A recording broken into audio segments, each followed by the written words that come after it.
Hi, and welcome once again to Tuesday Community Connections. We continue these days to be in very difficult and challenging times. A lot's been going on in our world, and not a lot of it real positive, it seems. We're still dealing with the pandemic, and now with people struggling to get back to normal when maybe there isn't a normal yet to have.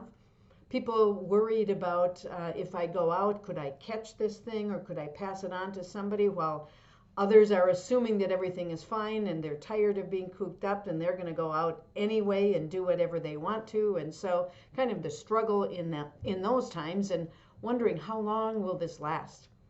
And then we've had in the past weeks George Floyd's death and the outrage and the anger and the protests and all that have cropped up from that, just showing that that racism still is a part of our culture and of our country. And it's an issue I think that we've just never really dealt with the way we need to.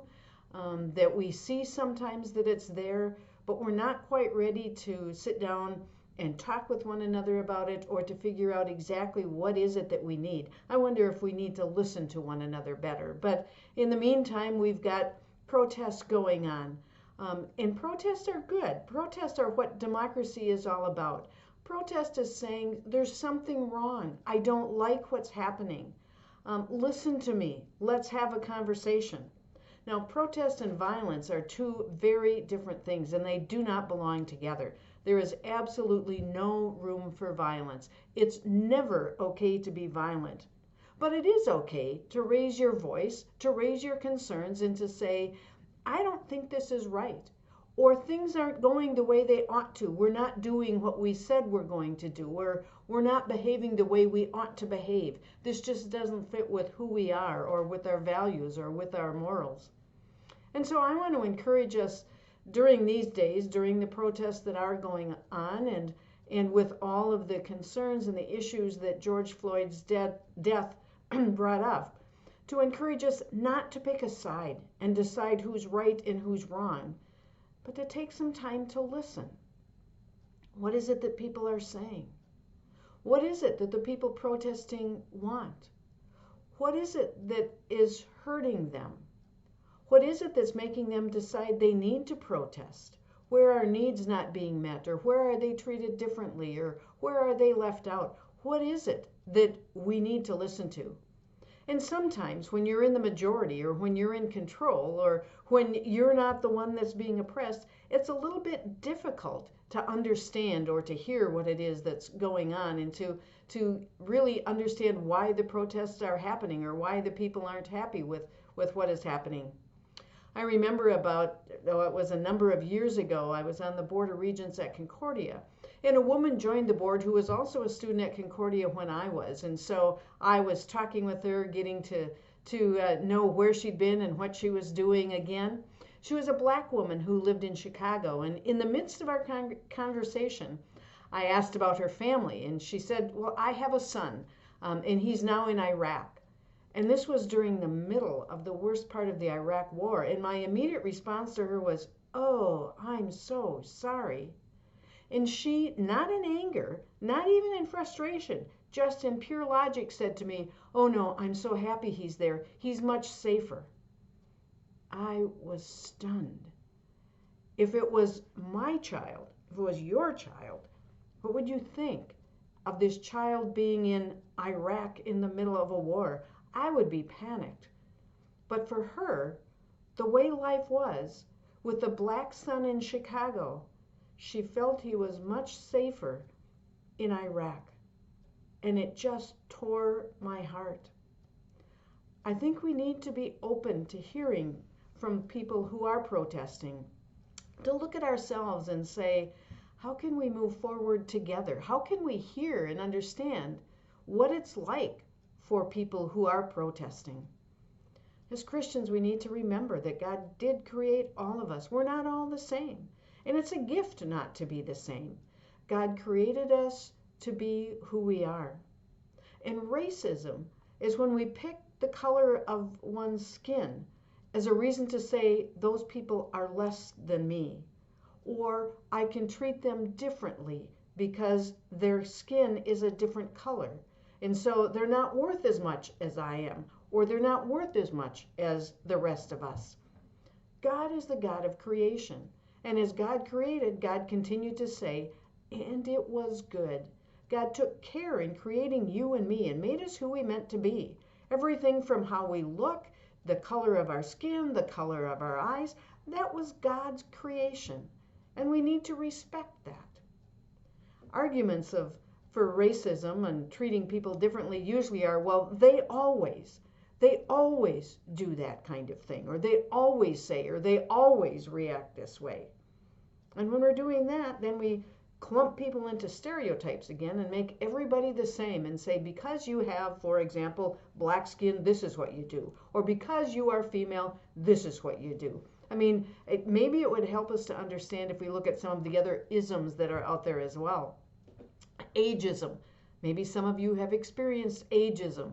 But I remember one time some years ago standing next to this older gentleman, and he was probably 85, 90, somewhere in there. And we were standing at a meeting, and another person came up and began to speak to him, and began to speak really loud, right in his face. And he stood there very kind, listening, and then he said, I am old. I'm not deaf, though.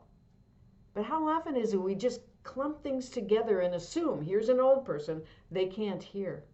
Or teenagers. Of course, teenagers are going to be loud, right? They're going to try smoking. They're going to try alcohol. They're going to go out and they're going to be dangerous, and they're going to be immature in what they do. Or there's sexism. Women have to prove their point. When I was in seminary, there weren't many women there. And so we were known as the women's libbers, who were there just to take a man's job and to prove a point. That isn't why any of us were there, but that was the label that we got. Any ism sees only one part of who a person is, color or age or sex, and let that determine how we treat the person and how much they're worth. Often it's true as well that so many of these isms are subtle, and maybe that's where we lose some of our patience with racism in particular, because we don't know those subtleties. We haven't lived through it. I mean, again, if you look at some of the other isms, like age, not every old person has a hard time speaking. But how often has it been, well, the old people won't like that. The older people won't get that. They won't go along with that. And we decide simply because they're old or because they've been around that they're not going to change, that they don't want that, and so we speak for all of them and put them all in a clump. I remember again, as a woman pastor early on in ministry, my male colleagues had choices of clerical collars that were tab collars or the band collars. They could have short sleeves or long sleeves. They could have black or white or green or blue or purple, you name it, they could have it. For women, there weren't any. And so we had to pick the smallest or the size closest to us that was a man's shirt that we could wear. And then finally, when they did get women's collars, it was one. We could have black long sleeve tab collar shirts, period. And then you'd look and the men had whatever choices they could have. Isms. They put people in different categories and treat people differently. And race does that same thing. Race says you're not one of us. You don't deserve quite as much as we do. You're an outsider and we can treat you as less. So it makes it tough these days because we're looking at each other as different sides, your side or my side. And I wonder if maybe what we need to do at this point is to sit down and listen, to try to understand one another, to not use us and them language, but rather to try to hear what those different than us have to say and what concerns and what pains and what hurts they have. And then to learn and find a path forward where we can go together for the best for everyone. As Christian people, we need to look at who we are. To be a Christian is a follower of Jesus. It means what we believe, but even more than that, it's how do we live? How do we live those beliefs? How is it that we follow Jesus?